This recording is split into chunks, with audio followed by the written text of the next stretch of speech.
Hey there everyone, Dr. Beth Westie here, and I wanted to talk about some really important things about low libido, what can be causing this, what to look for, and stop running yourself in circles feeling like you're a bad person and that you don't care about your significant other because you have a low libido. Yes.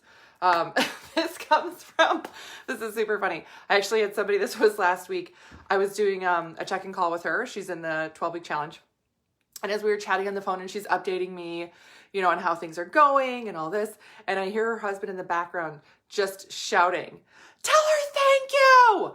Just tell her thank you!" And I was like, what is he talking about? She's like, "Oh yeah, my libido is starting to increase, so yeah."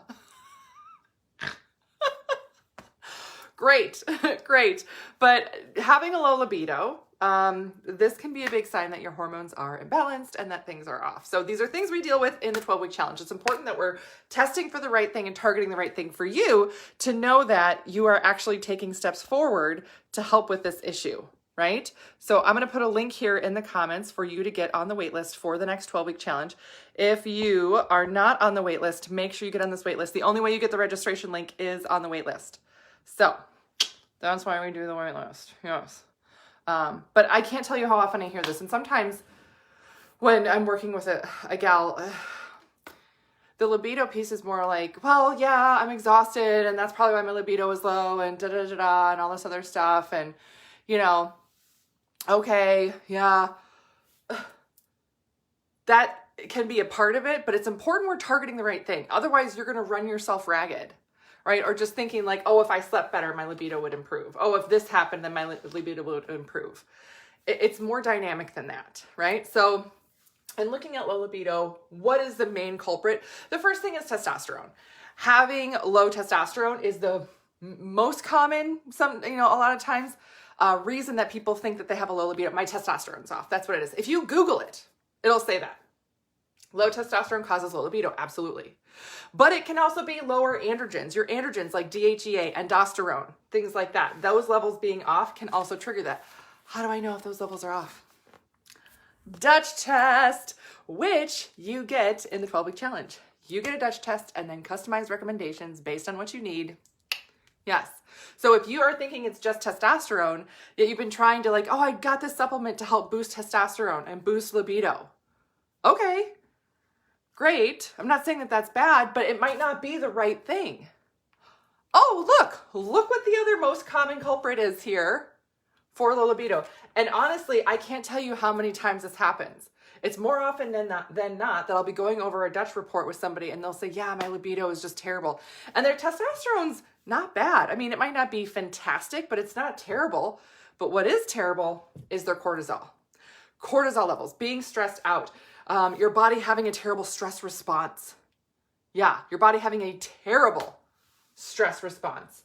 And that cortisol can tank your libido. Yeah, and it's not just as simple as, oh, let me just relax more and then it's going to get better, right? No, this is like your libido is gone and it has been gone for months and sometimes years. For people, that's tough. That is how chronic stress works in the system. It literally drains you of everything. It's like a vampire that sucks everything out of you and you got nothing left. Yeah. So this is important to know. And the last piece here, which sometimes gals are surprised to learn, estrogen dominance. Estrogen dominance plays a role in having a low libido. Having your other female hormones be off, that means that your system is not going through the proper cycles throughout the month.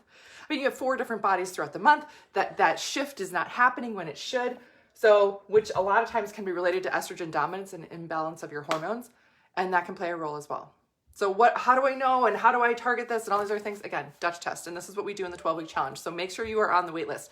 And this can be a big piece of what your system's been struggling with. Yes. So other resources I have for you, of course, are my books, The Female Fat Solution and Female Menopause Solution. These are on Amazon, great sources on how to eat for your hormones and your cycle and when your cycle shifts and changes or when your hormones change. Other resources there. My podcast is The Female Health Solution. And then my YouTube channel is Dr. Beth Westie. Subscribe to stay updated on all the videos I have coming out. And if you have questions, you can always leave a comment. You can always message me if you're not comfortable commenting. I'm more than happy to give, any, recommendations I can. But a lot of times the best way to move forward is getting on the wait list for the 12-week challenge. Other piece I'm going to mention is my tinctures. These are tinctures for your cycle, estrogen and progesterone. So days 1 through 14, days 15 through 28. Shifting and changing how your body works. These herbs and everything that are in them, these are made without alcohol. They are, gluten-free, dairy-free, vegan, all the things. And they're made with organic herbs. And they are designed to help your body create and maintain the correct amount of hormone. So taking care of things like estrogen and helping with the testosterone and androgen levels as well. So those are on my website. So let me know if you guys have other questions or anything, but that's what I got for you tonight. Have a great rest of your night, and I will see you later.